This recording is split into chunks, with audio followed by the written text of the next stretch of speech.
6월 25일에 나온 5월 PCE 물가가 시장을 흔들고 있습니다. PCE는 기존 3.8%에서 4.1%로 올랐고 근원 PCE도 3.3%에서 3.4%로 상승했습니다. 3년 만에 가장 높은 수준입니다. 그런데 이상한 질문이 하나 생깁니다.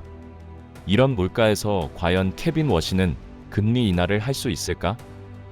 오늘은 이 질문을 역사 속 사례와 함께 정리해 보겠습니다. 안녕하세요. 스몰인사이트 경제TV입니다.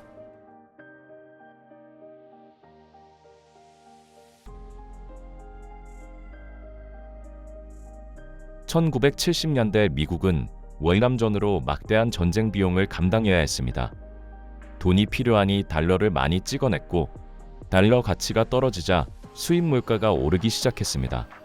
여기에 민주당은 연준의 목표에 기존 인플레이션 방어뿐 아니라 최대 고용까지 추가했습니다. 연준은 이제 물가도 잡아야 하고 실업률도 낮춰야 하는 두 가지 숙제를 떠안게 된 겁니다. 당시 연준 의장은 아서 번지였습니다. 금리를 올리면 실업률이 올라가니 닉슨 대통령과 아서 번즈는 다른 방법을 선택합니다. 닉슨은 임금과 물가를 통제하고 번즈는 금리를 낮춰 돈을 푸는 방식이었습니다.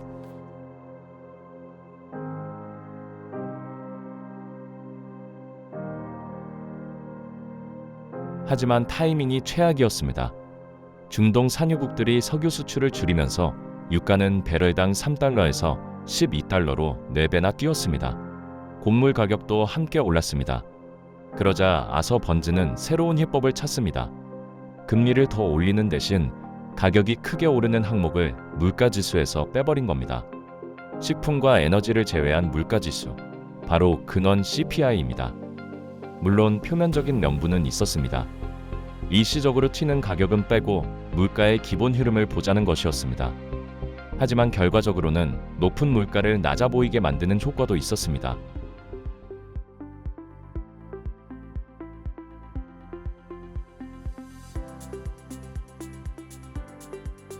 비슷한 일은 2000년에도 반복됩니다.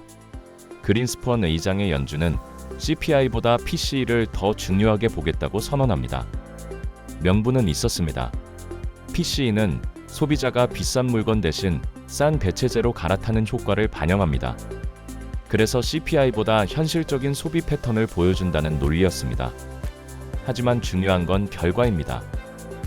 2000년 이후 PCE는 CPI보다 대체로 낮게 나왔습니다. 즉, 물가 목표 2%를 바꾸지 않아도 보는 지표를 바꾸는 것만으로 물가가 더 낮아 보이는 효과가 생긴 겁니다.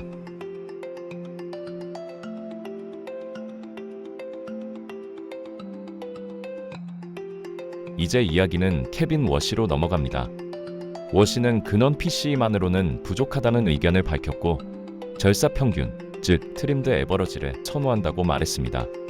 절사평균은 간단히 말하면 그 달에 너무 많이 오른 항목과 너무 많이 떨어진 항목을 잘라내고 가운데 흐름만 보는 지표입니다.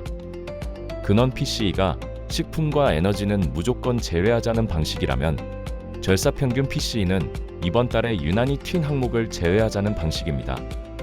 예를 들어 유가가 급등하면 유가를 빼고 곡물 가격이 급등하면 곡물을 빼는 식입니다. 문제는 지금입니다. 2026년 4월 기준으로 PCE는 3.8%, 근원 PCE는 3.3%였습니다. 연준 목표인 2%와는 거리가 멉니다. 그런데 절사평균으로 보면 물가가 2.3% 수준까지 내려와 보입니다. 워시가 인플레이션 추세를 상당히 양호하다고 말할 수 있었던 배경도 여기에 있을 수 있습니다. 결국 핵심은 이것입니다. 아서 번즈는 근원 CPI를 만들었고 그린스펀은 PCE를 메인 지표로 채택했습니다. 그리고 케빈 워시는 절사평균 PCE를 새로운 기준으로 밀 가능성이 있습니다. 그렇다면 높은 PCE와 근원 PCE에도 불구하고 금리 인하의 명분을 만들 수 있습니다. 다만 이것이 정말 물가의 본질을 보는 것인지 아니면 골대를 옮기는 것인지는 논란이 남습니다. 절사평균은 지금은 낮게 나오지만 식품과 에너지가 천천히 오르는 국면에서는 오히려 근원 PCE보다 높게 나올 수도 있습니다. 그래서 케빈 워시는 겉으로는 래퍼처럼 보이지만 실제로는 금리 인하의 길을 열어두는 뇌의 탈을 쓴 비둘기, 즉 매둘기일 수도 있습니다. 이 콘텐츠는 메르님의 허락을 정식으로 받고 제작한 방송이고요. 관심 있으신 분들은 메르님의 원문을 꼭 한번 읽어보시길 추천드립니다. 지금까지 스몰인사이트 경제TV였습니다. 도움이 되셨다면 구독과 좋아요, 알림 설정 부탁드립니다. 스몰인사이트 리서치 텔레그램에서 더 좋은 내용들을 접하실 수 있습니다. 주소는 아래 있습니다. 다음 방송에서 뵙겠습니다. 오늘도 성공 투자하십시오.